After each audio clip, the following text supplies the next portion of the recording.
Энэ боржуур яах ч юм. Энэ үний толгойд өвдөн шүү дээ. Энэ баг үнсэт. За юугаар гаргаад ирдээ. Гад бичгээ гараад ахна харчээ тэгвэл яг 50 cc юм уу? Харин тий. Тэгээд хараа улсын дугаартаа байцтай энэ 120 км цаг хүрж чинь тэгэхээр та ангилтаа өстой гэдэг шаардлагууд чинь юм байгаа байхгүй юу?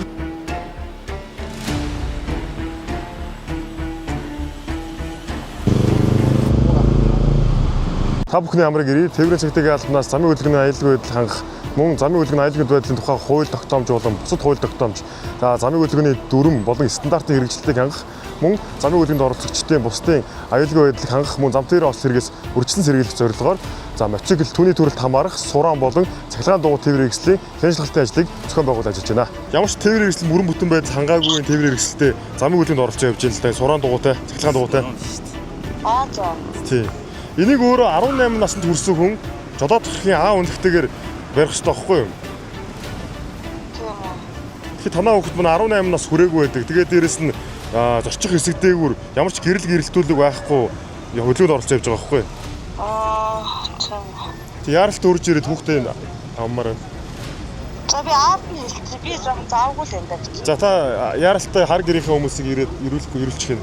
Ихэнх зөрчлүүд нь ерөөхдөө улсын дугааргүй байна. Жолооч болон зорчигч хамгаалах каск хэрэглэхгүй байна. Тэгээд тухайн тээврийн ангилал тохирсон ангилалгүй жолоодж байна. Ийм зөрчлүүд ихтэй байна. Өнөөдөр Баянгол дүүргийн хэмжээнд ангилалгүй тээврийн жолоодсон 5 зөрчлийг одоо юмдаа төлс сатуулж урны ашигт сатуулсан байна.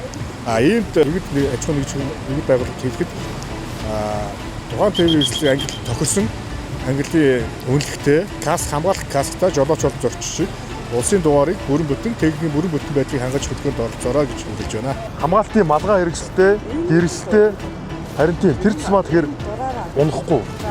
Та өөр хэдэн настай? 18 хүн бол унж болно. Гэхдээ хамгийн гол нь хараа гэрэл гэрэлтүүлэхтэй. Тэгээд дээрэс нь толилтой. Арын бас юм тохионы гэрэлттэй тий. Гэрэлтэйгээр хөдөлгөөнд оролцсноо. Тэгэхгүй болохоор энэ чинь бид нар хамгийн гол нь энэ хүүхдийн эрүүлэнд аюулгүй байдлын төлөө хэлээд байна тий.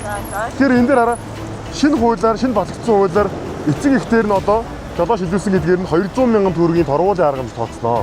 Энэ тээврийн хэрэгслийг ачиж журмалнаа. Ачиж журмалаад торгуулийн арга хэмжээ тооцсон дараа тээврийн хэрэгсэл төлөө гэж өгнө гэсэн.